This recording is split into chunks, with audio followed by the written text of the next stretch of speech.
So much for joining us this evening. Good evening, everybody. Welcome to this second week of our Cruel April at Point of Contact in Syracuse, New York. I would like, first of all, to acknowledge with respect the Onondaga Nation firekeepers of the Haudenosaunee, the indigenous peoples on whose ancestral lands Point of Contact now stands. My name is Tere Paniagua. It is my pleasure to introduce tonight's poet, Arthur Flowers, a novelist, essayist, children's book author, a Vietnam veteran, blues singer, co-founder of the New Renaissance Writers Guild in New York City, a native of Memphis, Tennessee, and a poet. His novels include Another Good Loving Blues and The Mojo Blues. His children's book is titled Cleveland Lee's Beale Street Band.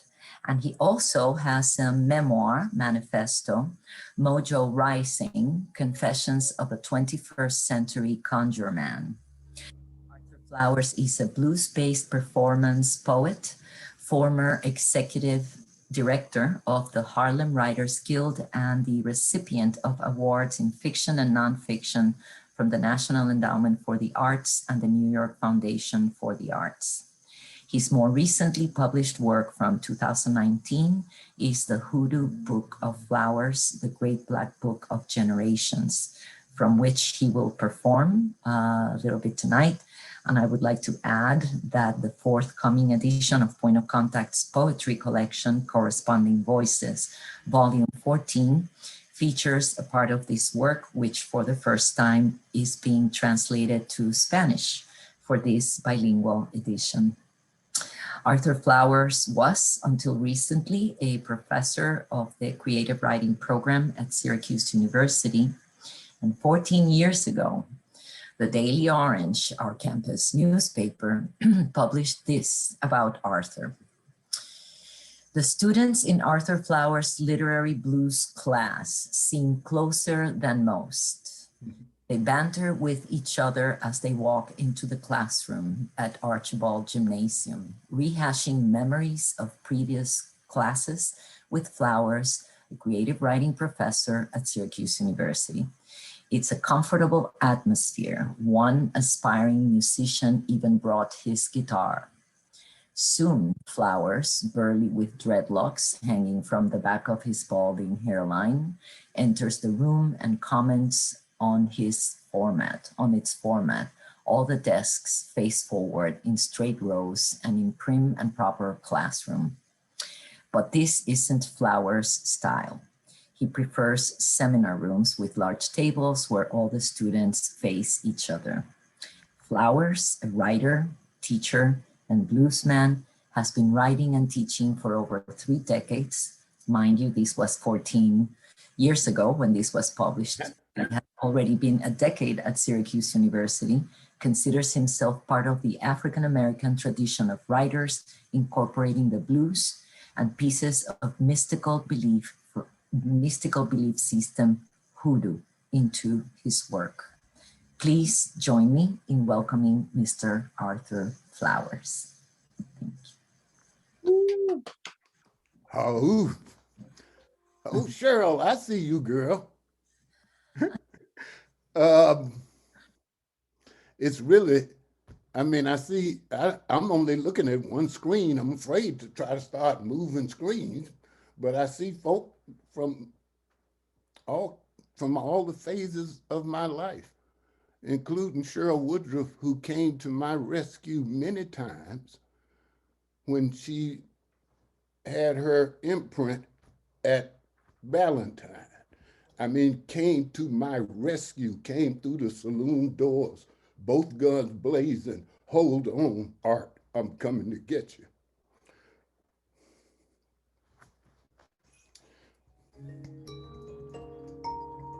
I appreciate that, Cheryl.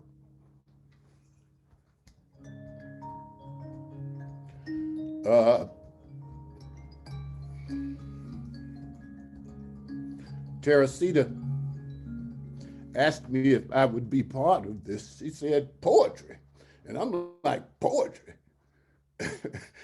You know, she keeps saying, "Oh yeah, he's a poet," and my poet friends know that that is not the case. You know. However, I do performance. So I told her I'd come up with something for her. I took some prose and broke it down, broke the lines down.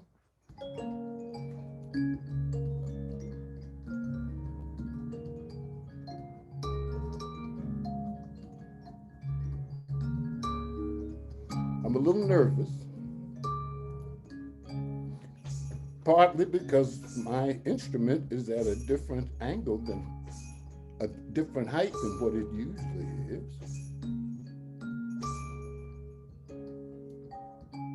This is the array Imbira.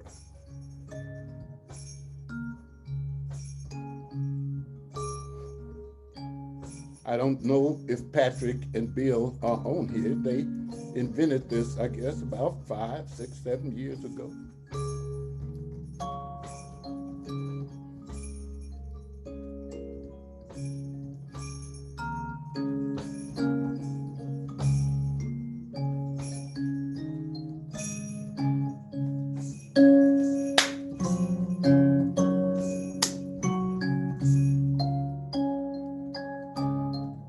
And what I got to do is I got to play to the point where I'm not thinking about it anymore.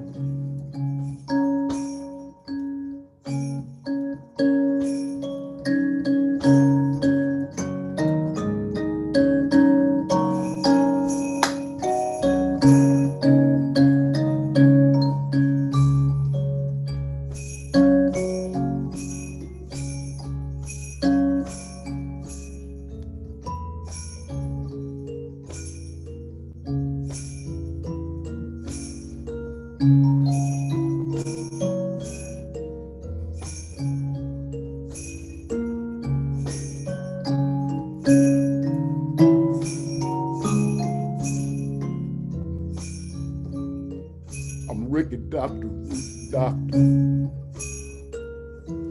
I'm the hoodoo man.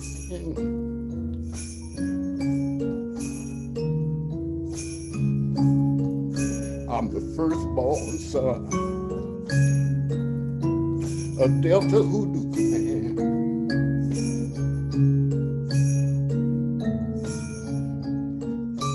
I have got the power.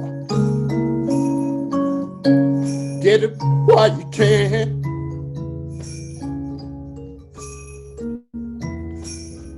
A gift from Ricky Doc, the Rude Doctor. I'm the hoodoo man.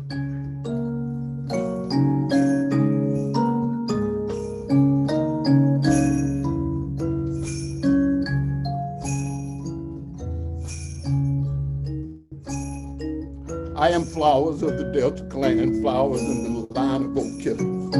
I am hoodoo, I am griot, I am a man of power. I am myth maker. And when my people gather together like this, there's peace and love and harmony. Then that place, that gathering place, this place, it is, whoo, it's the holy ground. It's holy ground.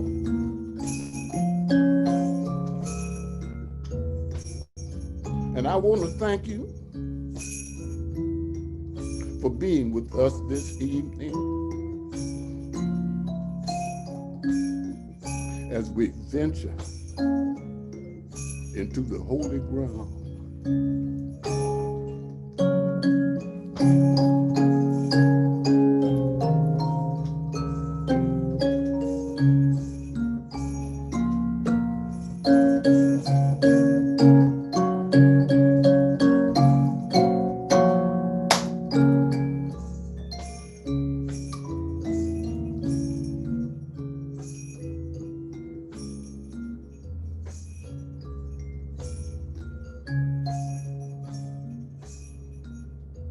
I'm Ricky Doctor, Rude Doctor.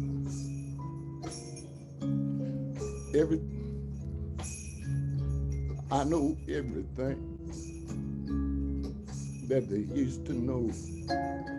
Secrets that you thought you had, you ain't got no more.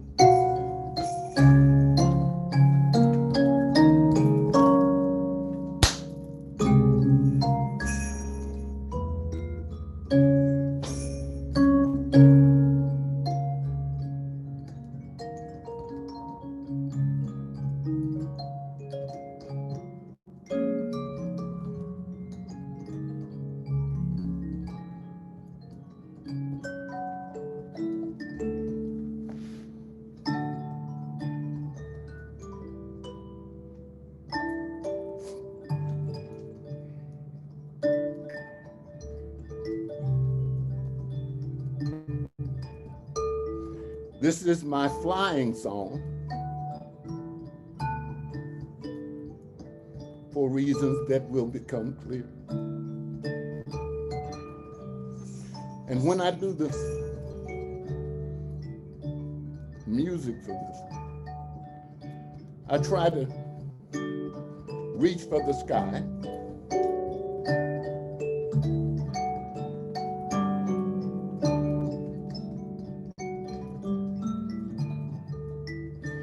and it falls back to earth.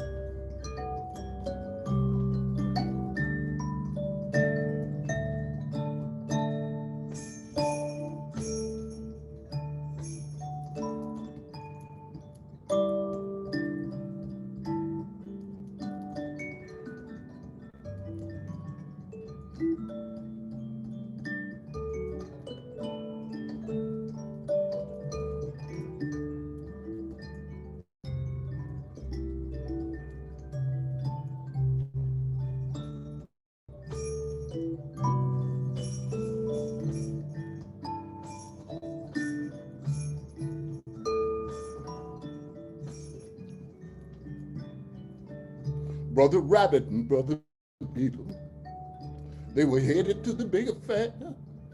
When Brother Rabbit said to Brother Beetle, let the reach go on, man, you'll never get there. All contrary, said Brother Beetle, I'll be there before you.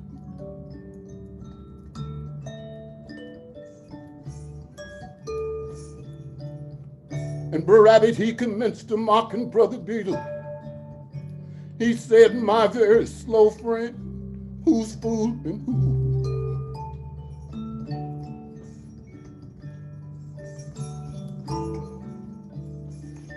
So they got together a bet about who gonna get to the party first. And before the words were out of his mouth, the rabbit, he was in the wind.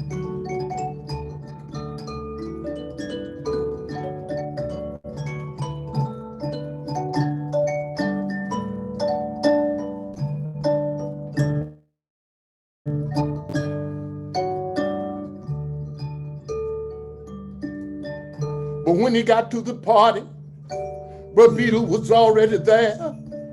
He said, how did you do that, man? Tell me, what did you do? Brother Beetle, he fluttered his wings just so. And he said, my friend, I flew.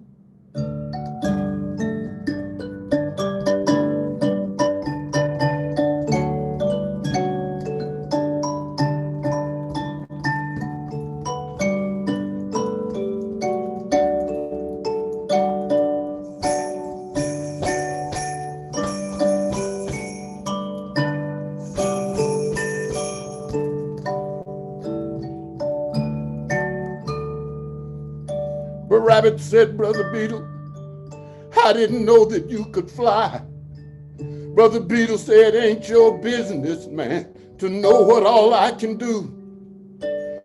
Just because I go low, it don't mean that I can't go high. And just because I crawl in the dust, it don't mean that I can't fly. Just because I crawl in the dust, it don't mean that I can't fly.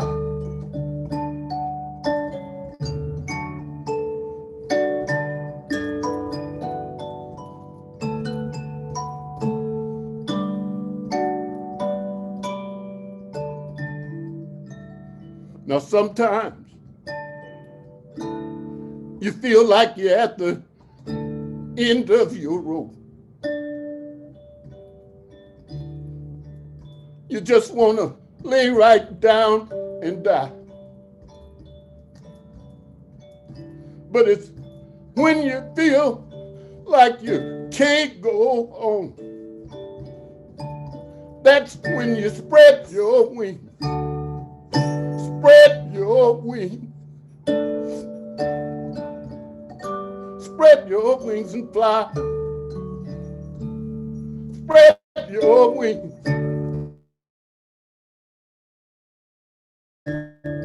You just want to lay down and die. got to spread your wings. You got to spread your wings. You got to spread your wings. Spread your wings and fly.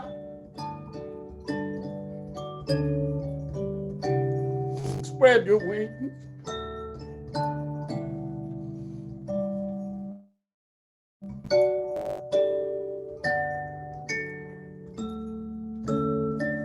You got to spread your wings.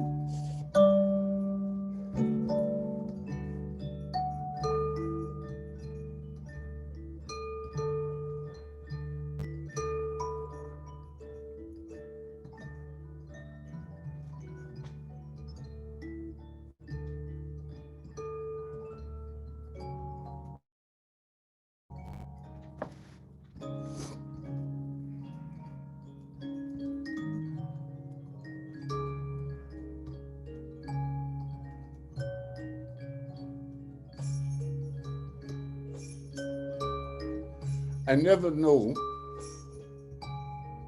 exactly what I'm going to do.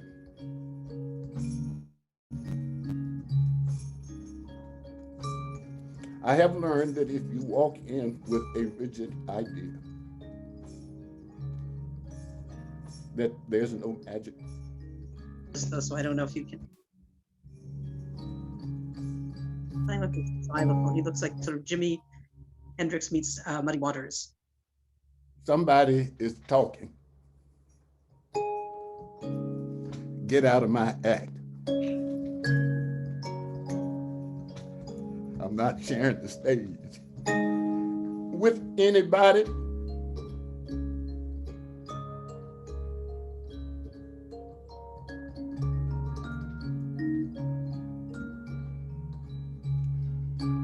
And I hope you leave here. I hope you leave here this evening renewed and refreshed in the struggle of life.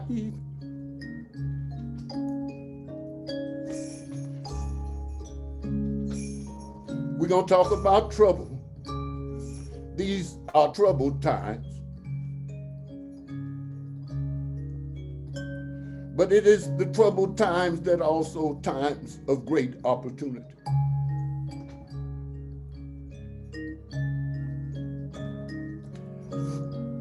And we have come to understand that it is all one world.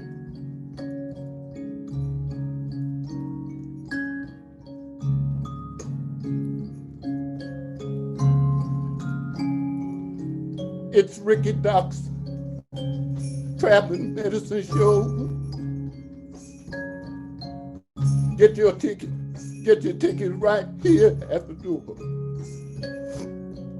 Whatever ails you, it's gotta go. Bring it here to the Traveling Medicine Show.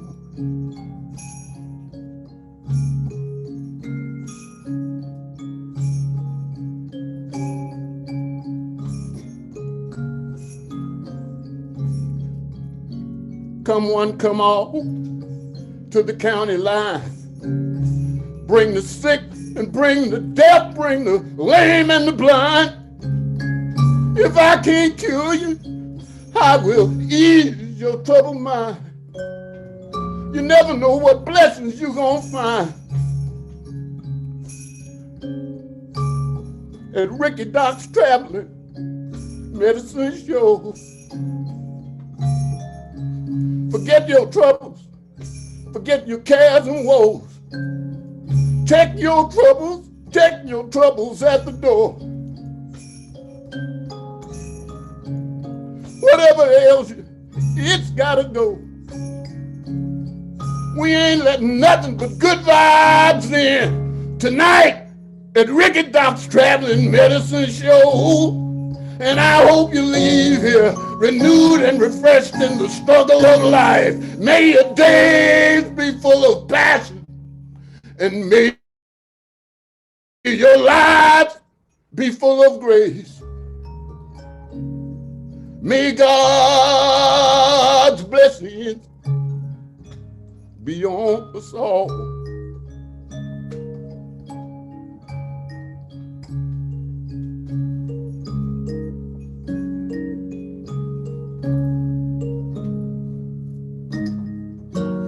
I'm gonna wash your troubles away. Check your troubles at the door for the time that we are here together. We are family.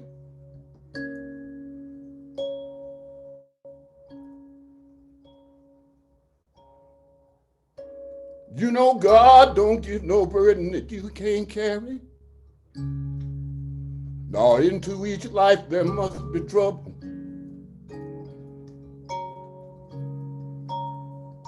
And into each life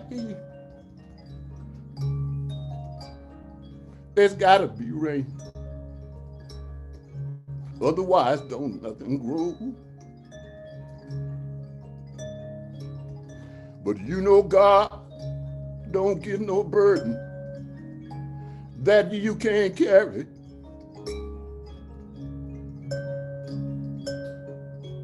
And it is only through adversity that you will ever know your true strength. So when the hard times come, and they always do, I want you to hold on, hold on, hold on, hold on, hold on, hold on. You must be strong, because you fight the battles, friend, nobody else could win. Nobody else could win. You fight the battles, friend, nobody else could win.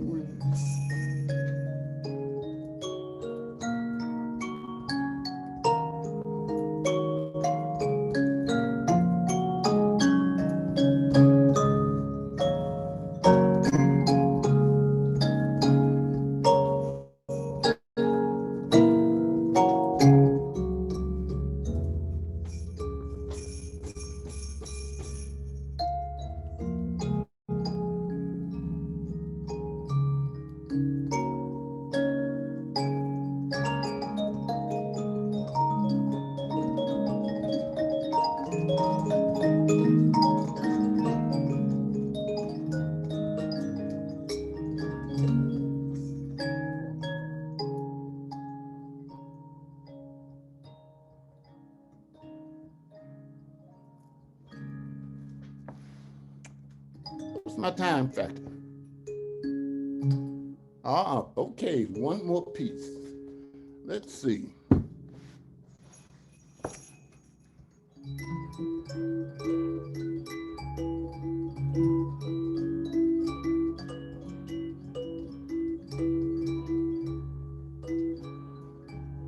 I'm gonna fumble this one because it's new. It's not new, it's adding it to the repertoire. This is the first piece I ever learned, actually, as a storyteller. Brother Tiger and the Big Wind. It's a classic Brother Rabbit piece. But you know, in the Brother Rabbit corpus, there are no women. What kind of world is it with no women? Everybody's brother is brother. So I in my Brother Rabbit, I changed it up. I put some women in there, some Sister Rabbit. And generally, I gave Sister Rabbit the roles because Brother Rabbit is often a disruptive force in the community to the trickster. Let me just tell you the Sister Rabbit story, okay? Now, back in the day, all the little animals, they lived together in peace and love and harmony. Except over in the Clayton field where there was,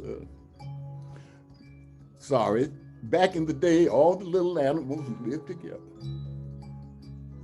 in peace and love and harmony.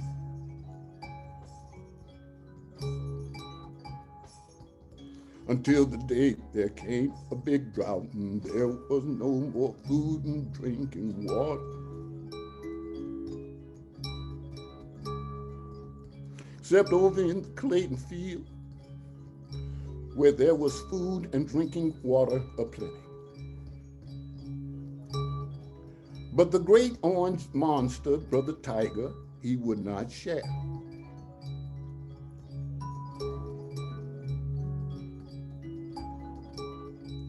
And all the little animals in the forest were dying of hunger and thirst.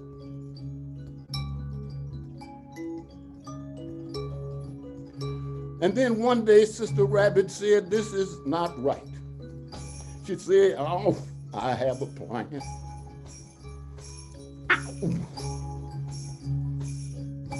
She explained her plan, and the next day, while Brother Tiger was still asleep, all the little animals, they got in place.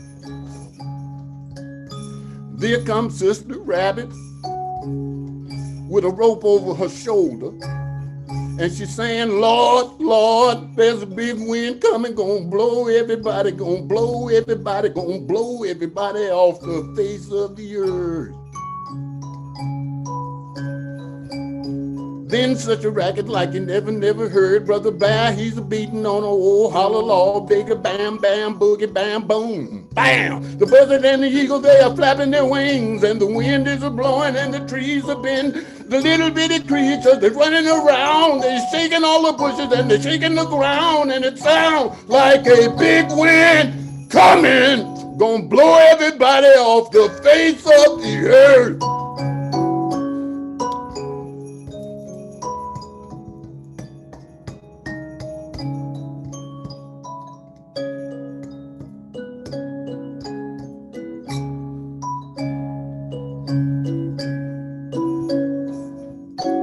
Brother Tiger said, tie me, Sister Rabbit, tie me. Sister Rabbit said, I ain't got time to tie you, Brother Tiger. I got to tie the little bitty creatures down. They the ones gonna blow off the face of the earth. Bro, whoa! And then such a racket like you never heard. Brother Bear, he's a beating on a old hollow log. Bigger bam, bam, boogie, boom. And the buzzard and the eagle just a flapping their wings, and the wind is a-blowing, the trees are bending, and the little bitty creatures, they're running around, shaking all the bushes, and they're shaking the ground, and it sounds like a big wind coming, gonna blow everybody off the face of the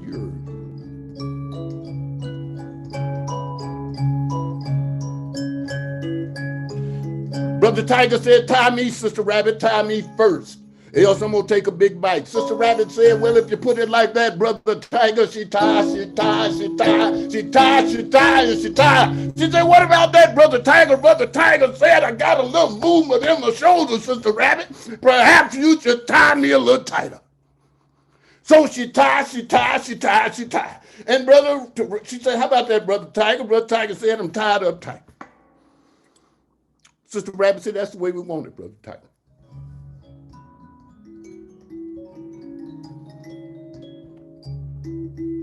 And all the little animals, they come out and they stand around Brother Tiger, and they sniggling like folk do when they got the upper hand on you. And Brother Tiger realized you've been had, and he roared, but he tied up tight.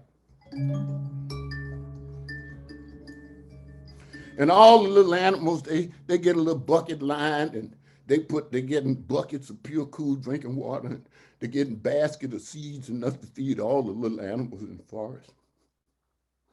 And while they're working, they singing a little song. They say, this is the way that we work together. Because when we work together, there ain't nothing we can't do. When we work together, there ain't nothing we can't do.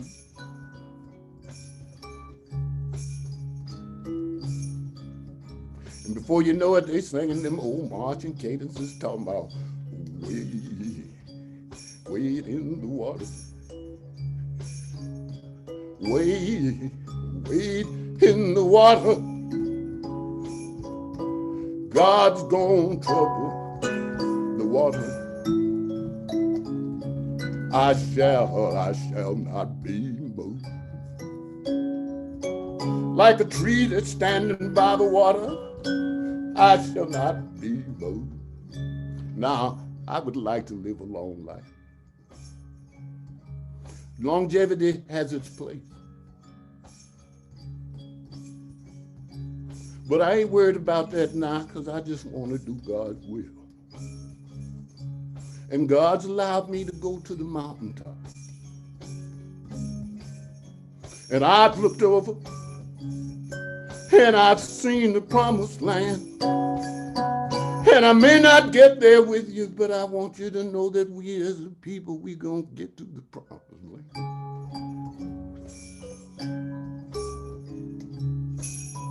Like a tree that's standing by the water, I shall not be moved. So I believe it's about time for me to close down shop.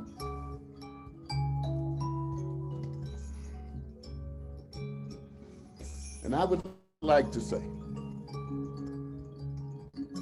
thank you again for inviting me here. I believe I'm supposed to do some question and answer.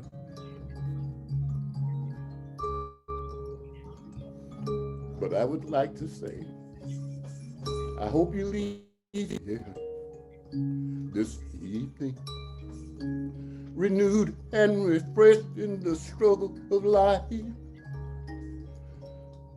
And when you come to the crossroads, always take the high road. Always strive to be greater than you are.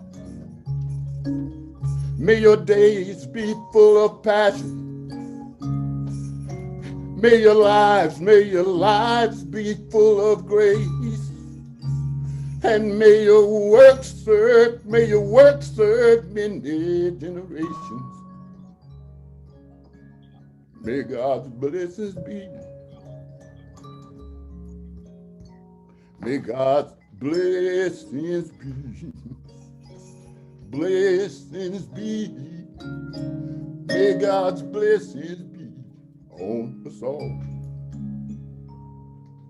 May God's blessings be.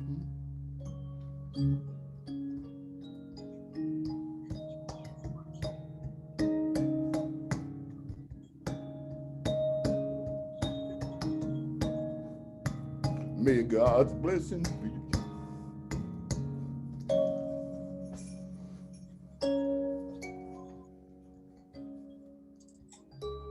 God's blessings on us all.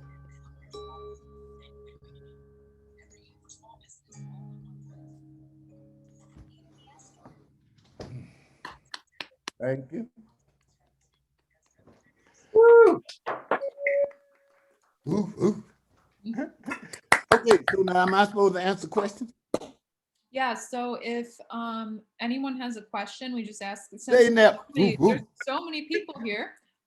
Just raise your hand and we'll call on you. All right, no questions. Goodbye. Done deal. Bam. No questions? Wait. I'm looking for raised hands. I didn't. Is that Parker? Yeah, sure. Oh, that's the whole family.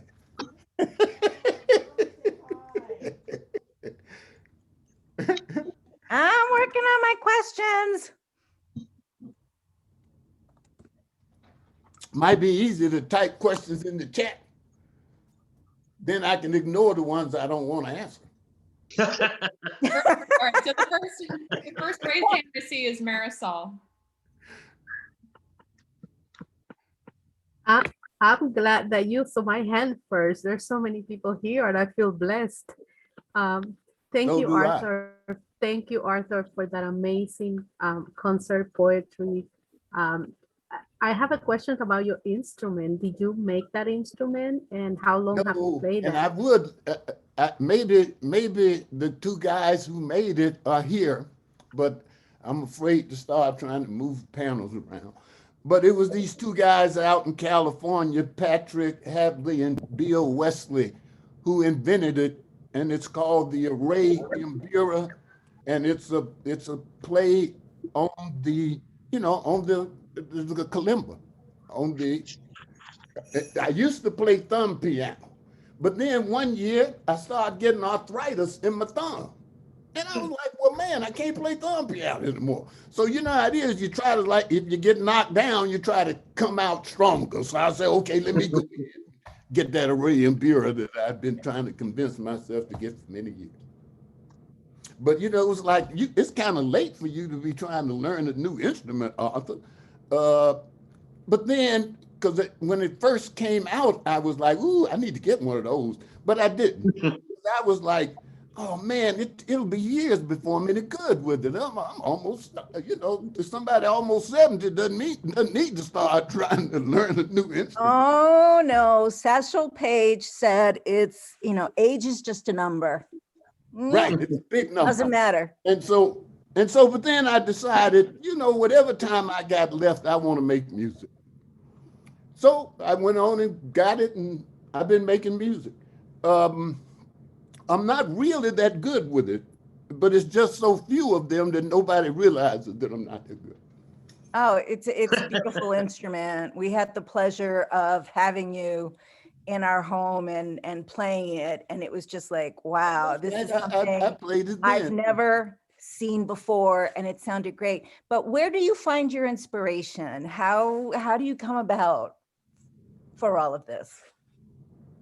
I feel like doing that old cliche that, you know, I only write when I'm inspired, and I'm inspired every day at 6 o'clock. AM or PM? Actually, it's 2 a.m. But inspiration, man, you know, I'm an artist. It's desperation. You know, it's desperation to get. I have things I want to say. I have books I want to write. Okay, but now what I think maybe what you're asking me is, where did I get into performance? I don't know. What are you asking me? Hello? Are you asking about performance, or about trying to convey my vision? I think it's both performance and trying to convey your But see, vision. now we're gonna that's complicated. That's really complicated. Let's say that I come out of the Griotic School of African American Literature. We feel that we are heirs to two literary traditions, the Western written tradition and the African oral tradition, and trying in the fusion to contribute to the evolution of both. So that's how performance gets into, that's how I got into performance, trying to be a classic griot. And my work is what's called talking text, what Skip Gates in Signifying Monkey calls a talking text, which is a text that tries to convey the oral tradition on the page.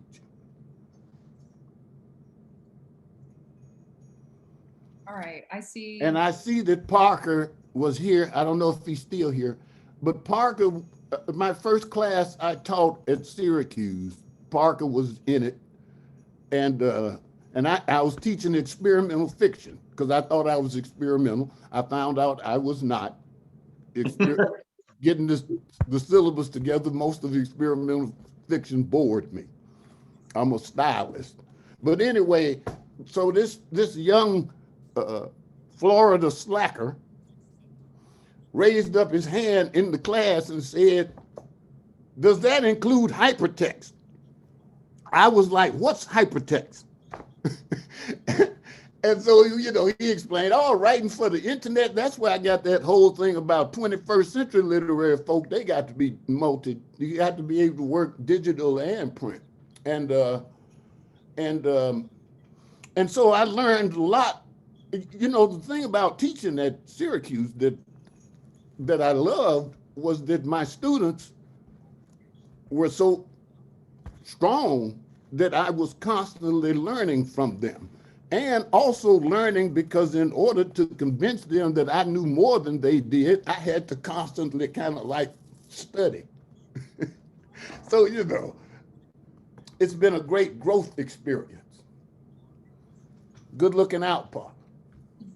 How do you think oral text will survive in this age of internet and everything else. I'm not sure what you say asking, because you said how will oral text, I don't know, do you mean on the page? Because oral text is I mean, you got hip hop, you got what I'm doing now.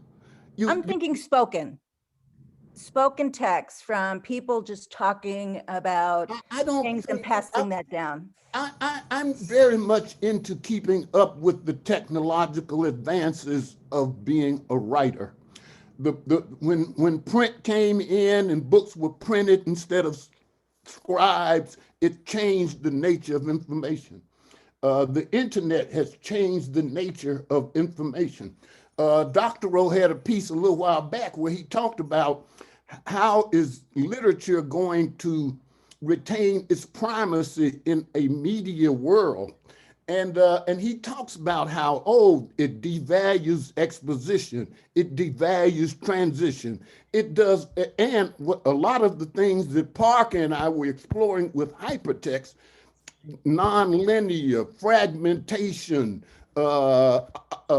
alternative, a lot of we didn't stay in hypertext, at least I don't know. He still might be thinking about it again, I think. Anyway, but we didn't stay in it, but it influenced my print work.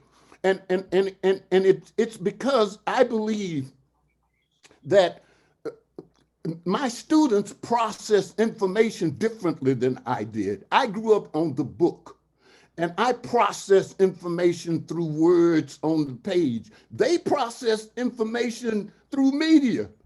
I mean, yes, words on the page, but media is much stronger in the way they deal with ideas and process information. And in the future, it's going to be even stronger. Now, in terms of my love of the book, I am not in love with the physical product as much as I am the content. And I don't mind if it comes off in whatever technology of the future, as long as it's a book. When I was teaching in China for some summers, and I ran out of reading material, and I was like, "Ooh, I don't do Kindle. I'm a book person," but I ran out of reading material, and so I started reading on Kindle, and I haven't stopped. It's like I don't want to turn the page now. I just want to sit there real lazy and let the book do the work. But I'm very and in terms of my product, I'm very conscious when I'm making a book that it has to work on the page, but it also has to work digital. Thank you. Yes. So I think Ruby had a question. I saw their hand up. Ruby, did you still have a question? I mean, I did. Hi, Arthur. Hey, dog. Me and Laura June are. That's my music man there. It's really nice to have your I got some voice. pieces that I sent to him, and he put some music on them that made them just amazing. But excuse me, go ahead. What's your question? No, I mean, it's just me and Laura June are tuning in here from the West Coast. Really nice to have your voice blessing our home again. And it's a serious question. How you get so fly? How to get so what? How did you get so fly? How can so much mojo live in one person? Where did you collect that all up from? Like you and Cheryl Woodruff and them. But thank you, though. That's not a serious question. Don't pay him no mind. That wasn't a serious question. I mean, it kind of was. Well, I don't know what the answer is there. Like, I guess what we could look at it as is like, what do you feel like are some of the like strong marks in the journey that brought you to this? Wow, that's kind of deep because I've been working on my memoir, and which is an assessment of your life. There are quite a few beats, and some of which will embarrass me to say. I come out of the Southern Black bougie.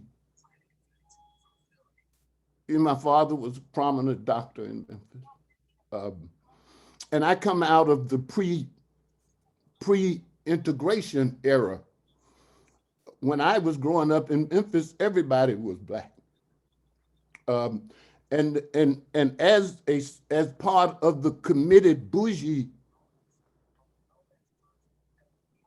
what they used to call race men and race women, I was brought up with a certain sense of racial custodianship as a family tradition, taking care of as I said, my father was a doctor in Memphis, and there was this line that somebody I heard when I was a kid. They said half the kids on the South Side still belong to Dr. Flowers because they weren't paid for. I love that line. And my father felt a certain responsibility for the health of Black Memphis, South Memphis. I feel a certain responsibility for their spiritual health. As a practicing, usually when folk hear the word hoodoo, they think in slavery time hoodoo, folk magic, spells and black cat bones. But hoodoo has been high magic ever since Zora Neale and Charles Chestnut, when African-American writers started using it as literary ground. High magic, shaping generations, shaping reality, trying to enhance the human condition, making real into the world that which was not. The same sense of responsibility that I feel as a political intellectual, I feel as a high magician to take care of the human race and shape its destiny. That informs everything I do. Everything else is an instrument. I was trained by John Killens, the great griot master of Brooklyn. I followed him from school to school for 16 years, realizing now that I was learning what in mystical traditions is called the unwritten knowledge, the extended example of the master's life. John's big thing was that we have to be long distance runners, that we need to, being creative artists is about shaping in terms of political, being political creative artists. It's about, you have to understand the power of art, literature, and the word. When you try to have like immediate impact on the world, you are devaluing the power of art. So his thing was about shaping generations, about shaping African-American generations into the people we need them to be. So that's my thing. And he called it being a long distance runner. I call it the long game. That's what, and so all of my instruments, being a writer, being a griotic writer, being a committed writer. Recently, I was asked to be part of this thing in Cuba that they have, and they were like, okay, you know, you're gonna be hitting in Havana, you know, send us some poems again, like Teresita. And so I was like, okay, I don't know, I mean, I took Spanish so long. I took it in grade school. I lived in Spanish neighborhoods trying to, like, you know, speak Spanish, and it's still un poco. You know? And so I was like, okay, I got to send them something that will translate no matter what language they speak. And I did. I sent them like Signifying Monkey, and I got up on stage and Signifying Monkey, and the next day I was walking around in Havana, and old Havana, and this woman saw me, and she started yelling "Poetica, Poetica," because they had put me on TV, right? They liked me in Havana. And so she said, "Poetica, Poetica." And the folk who were with me spoke Spanish, you know. And she said, and she started busting out my moves, you know. I loved it. I'm talking about it was like Havana. And I busted out my little robes and shit, you know. They were like, we like that, Arthur. We like that, Arturo. But the point was that I gave them something that spoke no matter what language. And that's what I love about performance and the oral tradition. And I was in Thailand. Was it Thailand? Ubud. Okay, whatever. Ubud, Bali. And I got up on the stage and I did my thing and I'm blowing my, man, I'm walking down the streets of Ubud and Thailand folk who, you know, they be like, blues man. I'm like, yeah, that's what I'm talking about. You know? Anyway, the oral tradition speaks to everybody. Music, we're talking music. Music, you don't need words. That's what I love about it. I got another question. Yeah, you have one more. Okay, so Casey Flowers says, how have you Casey Flowers, that's my niece. Casey Go ahead, Flowers excuse me, I'm sorry, I got No, excited. you're good. You're good. How have you kept that Memphis accent after all these years living up north? I'm not letting my accent go. I love my accent. and it's not as strong as it could be. Whenever I go home, I come back to Syracuse, people say, you've been home, haven't you? But I mean, in fact, you know, that's part of the performance thing too. When I was a young cub in the city, which is how I got into performance, hanging out with a bunch of performance poets.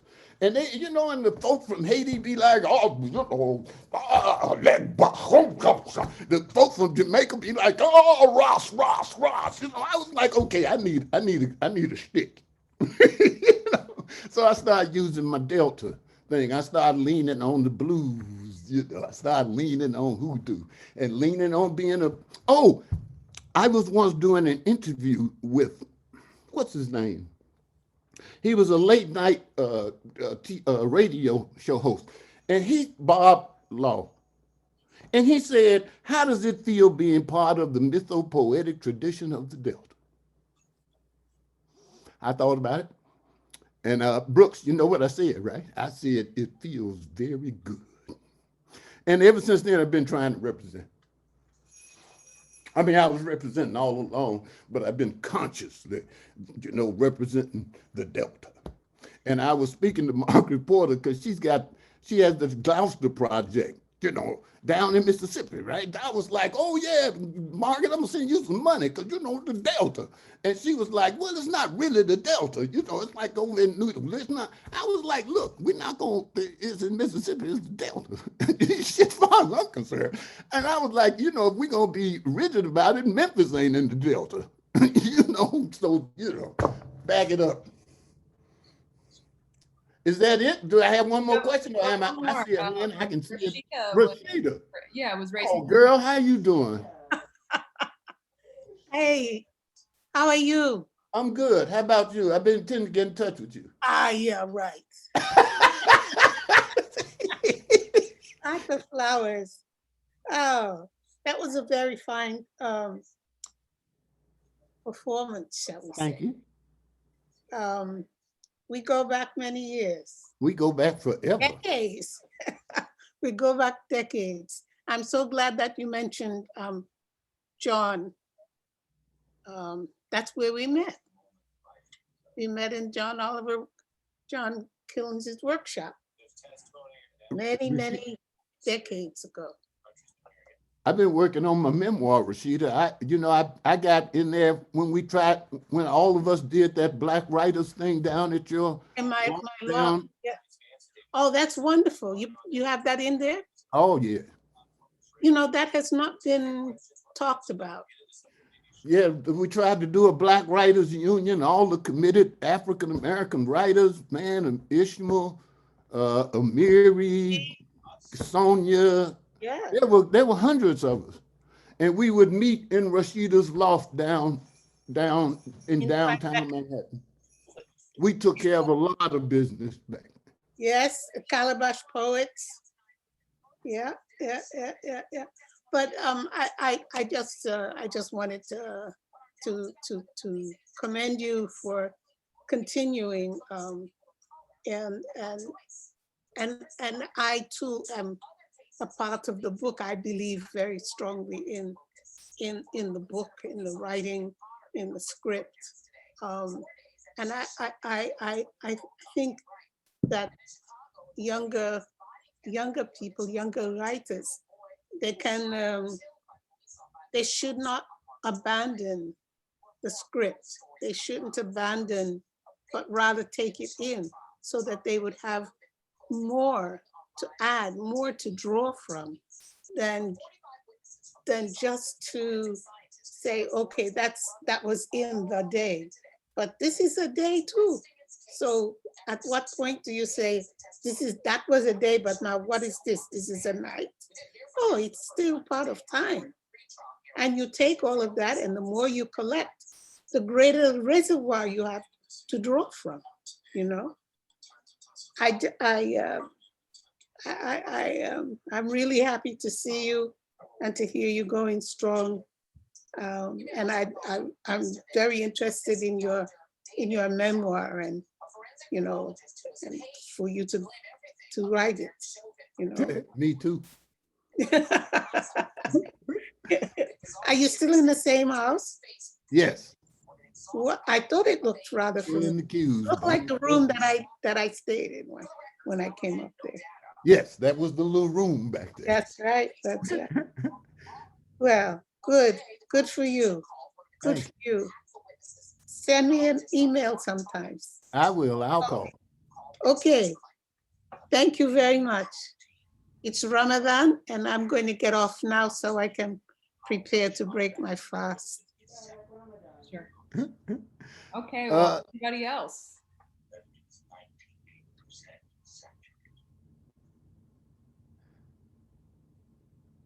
Anybody? Give me one more so I can get out of here with. All right, looks like, is it Taya? It's T. Okay. Yeah, I just wanted to say thank you, Arthur Flowers. This has been really lovely. And it's really lovely to actually hear you do this and not just read it. So it's really lovely to actually experience the performance. Well, thank you. Thank you for inviting me. And we have Lydia as well. Thank you very much.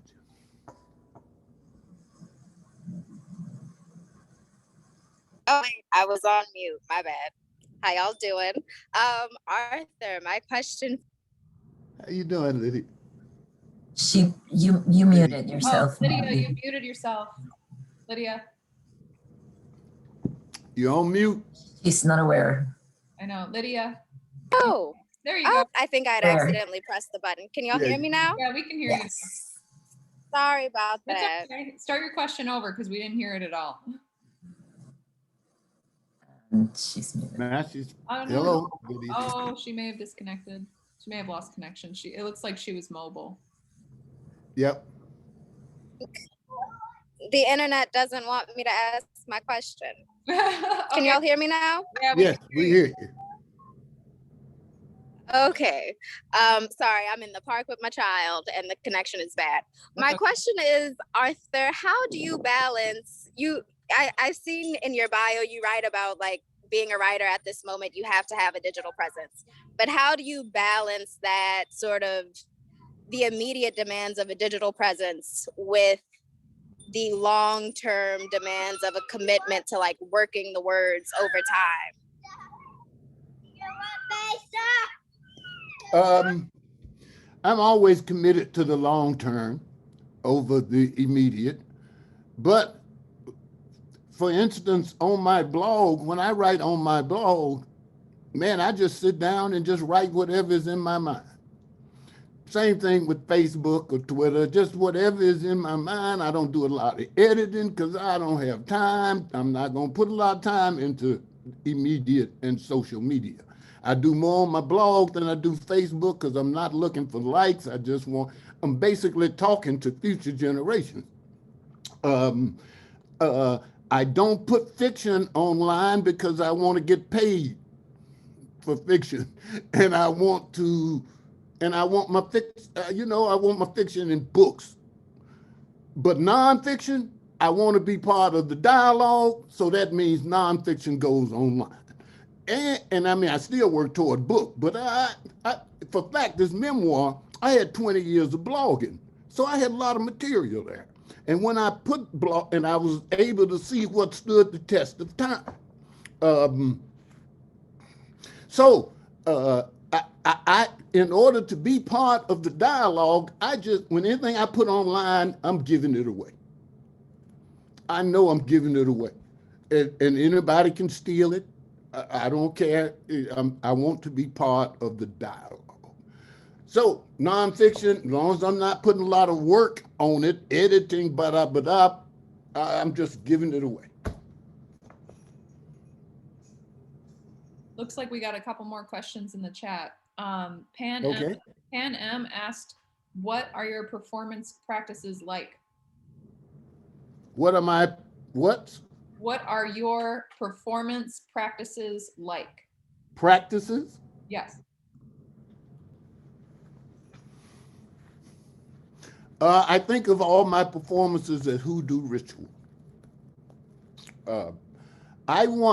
Because I think I'm like this legendary prophetic magician, and I kind of sneer at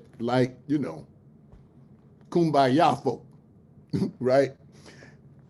But one day I was walking down 125th Street, and Barbara Ann Tier had National Black Theater, and they were like a cult, basically. They would have the white robes, and they would, be beatific all the time. And I was walking past 125th Street, and I saw a bunch of folk go. They wanted to have second floor loft, and I saw a bunch of folk going up there. I'm like, let me follow the crowd. So I went up the loft, and inside they were having this like theater happening, where everybody was walking around. They had their little white robes on and stuff, and they walk around and love each other, just hug each other, be loved, be in love. All of us are one people. And I was like, bah humbug. I was bah humbug. I was like, oh, no, no, no, no. And I was the last one in the whole place to like give in. But before it was over, I was like, my name's Arthur Flowers. Ooh, I love you, whoever you are. Oh, love. I'm just in love with everybody in the world, And then I walked down the stairs after it was over and walked out the street on 125th Street, and it was like reality hit me in the face. And I was like, what the fuck was that? What? But that's what I'm looking for when I do performance. I'm looking for that time that we're together. I'm looking to like make it a spiritual space where we all reach for another level. And I hope folk leave there empowered and feeling strong about life and da-da-da-da-da. And so that's the basic. Now I've got pieces that I've picked up over the years that it tickled me when Teresita said, oh yeah, blues man, blah, blah, blah, blah, blah. That's been following me for years. What happened was I'd always wanted to learn how to play blues harp. So, but I'd always gotten that polka sound. And so one day I'm in Washington Square Park and Sugar Blue. I used to go down there and listen to Sugar Blue, blow blues harp. And one day I said, man, what you doing? And he showed me how to draw. And I'm reading the research, and the research said, you don't blow, you draw with a blues harp. And he also showed me how to he showed me how to bend the notes. So anyway, so now I'm blowing blues harp. I'm blowing blues harp. And writing, I'm still trying to get my little stick together. So a friend of mine, he said, man, get up on stage with me out in Brooklyn. He was a poet. He said, you blow blues harp while I do poetry. He was from Memphis too. I got up on stage with him. I blew my little blues harp. Next day, I'm reading in the New York papers, Memphis Blues Man was in Brooklyn last night. And I'm like, Memphis Blues Man? I was there. I didn't see him.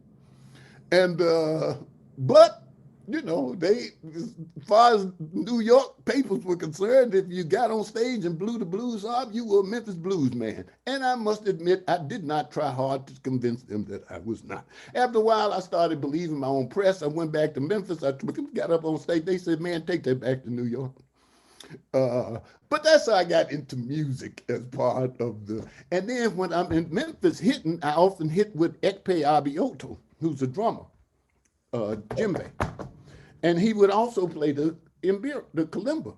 And I said, Ekpe, I love that kalimba. You got to show me how to do that, man. So he showed me how to do it. And then, you know, you just get better over the years. So that's how, oh, and there's this children's performer, storyteller called, his name, he's dead now, but his name was Brother Blue. And he would have bells and balloons all over his outfits. And I couldn't work with the balloons, but the bells. Oh yeah. And so anyway, I picked up stuff over the years.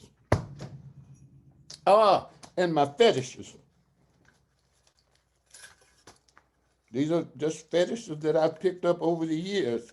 When I was in East Africa,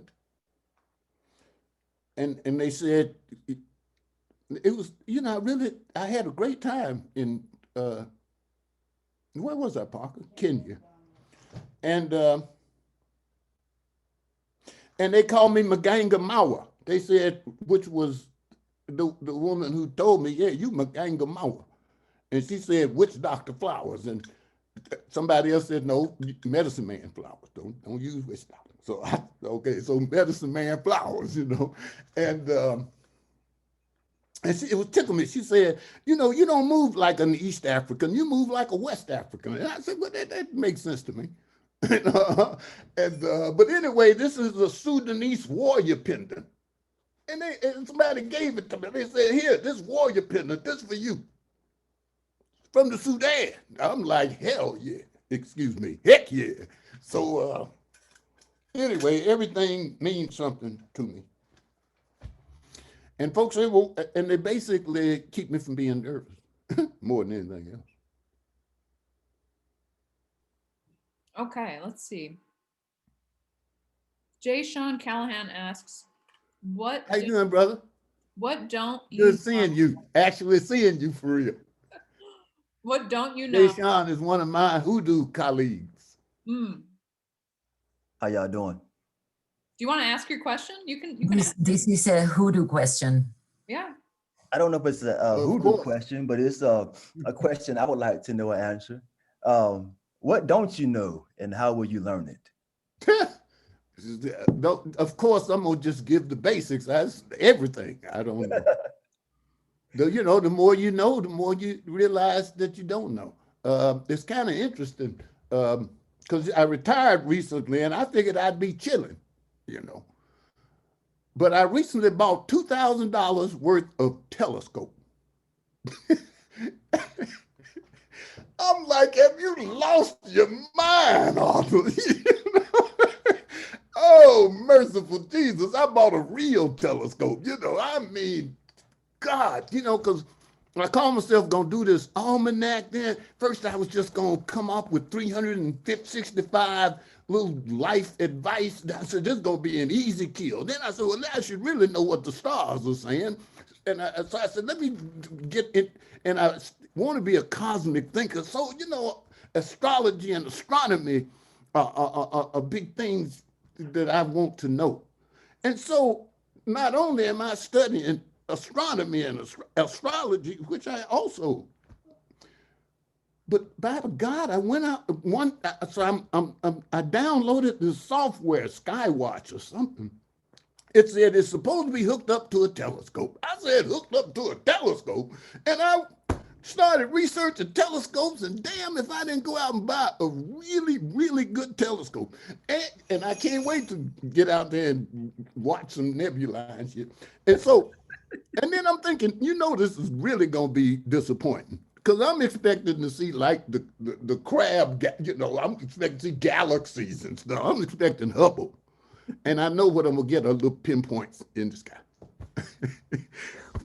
But but you know, I want to know what I'm really big on being part. You know that we all just stardust from exploding stars. I mean, people, planets, everything. So we all part of this cosmos.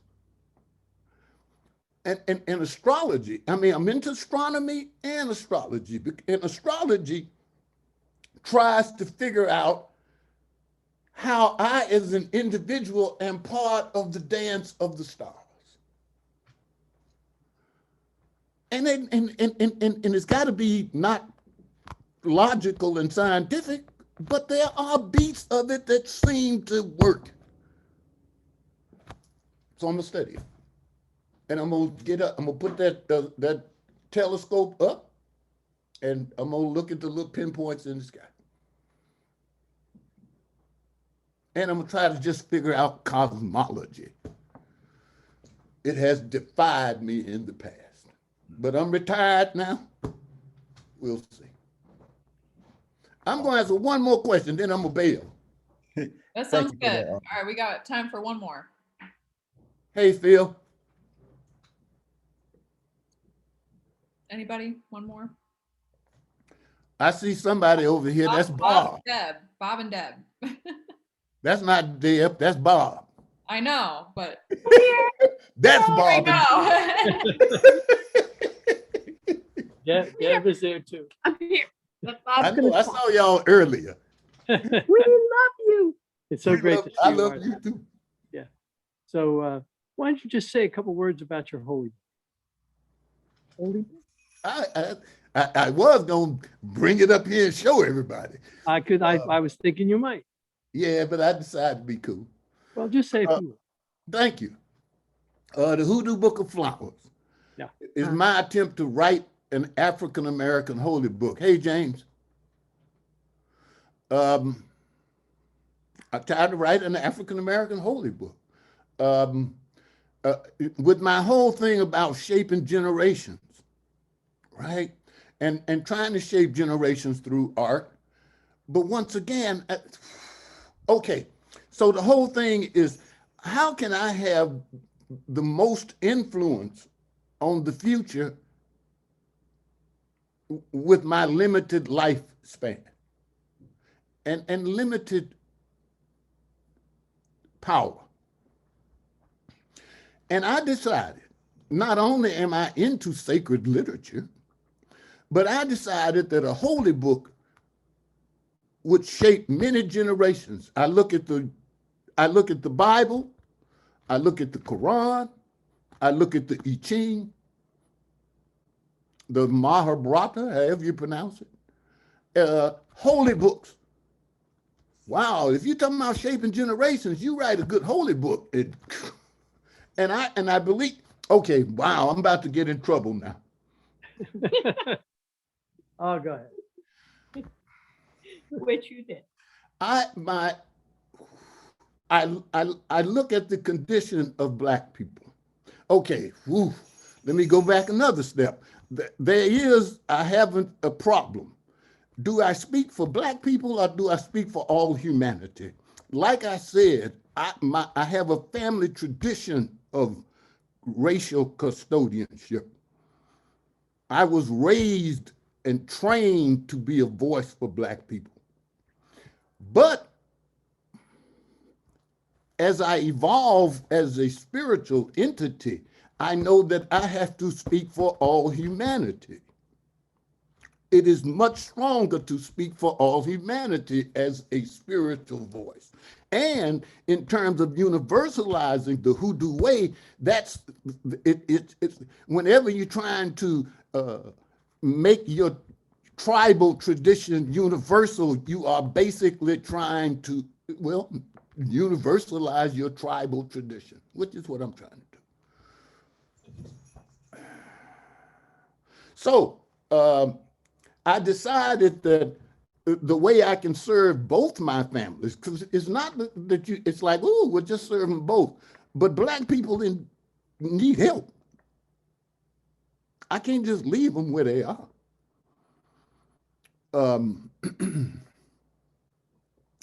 But when I look at Black people around the world, and this is where I'm gonna get in trouble,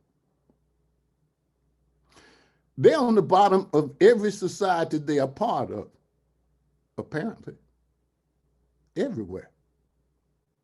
Apparently. I'm not sure that you can give me, you might find an exception. But anyway, we can't blame everywhere on anybody but ourselves. You just can't blame everywhere on other people. Somehow, some way, we must transform into strength the weaknesses that have crippled us in global competition. I've got to change Black folks so deep, and that means I gotta write a holy book. If it works, it may not work. You know, I tried a biblical format, that didn't work. I tried a Quranic format, that didn't work. I tried the I Ching, that didn't work. I tried the Yoruba, and I realized, I said, holy books, you can't do a model for holy books. It's got to come out of the culture and the vehicle. So I wrote a holy book. Who knows if it's a good holy book? It's a damn good holy book. Well, thank you. But you know, the thing is that it won't come into fruition for generations. So I kind of don't care. You write it, you get it published, you let it walk. And I hope it shapes many generations. And I figure even if it's a weak holy book, it'll still shape some generations. And you know what, Arthur? You and me, we got to dance it, we got to music it, we got to poetry it, we got to art it, we got to do it. You and me. All right. All Who right. is that? I don't see who was talking. That is Deb of Bob. All right. Yo, we're gonna dance it. Oh yeah. Remember me? Remember me? Oh yeah, no, because you got a haircut. Yeah, and I'm very gray. You haven't seen me for a while. Oh yeah, but he's grayer than you are. You're not doing too bad yourself. He's all right, so older. all right, we're done. Okay. He wants to get off the spotlight now. And so do I. All right. Well, in that case, thank you everyone for coming tonight. It's been an absolute pleasure to speak with all of you, listen to all your questions. Arthur, thank you. We cannot thank you enough. Thank you, Arthur. And thank you, everyone. Yes. Thank you. Running Voices, Volume 14 is Thanks, Arthur. the month. Thank you, Arthur. Thanks, Wonderful. Join And us. Scott, is that you? Join us next week for David Lloyd and Ada Salas. One Take care, love, y'all. Arthur. Love you, Arthur. Thank you. Thanks. Have a good night, everyone. Thank you.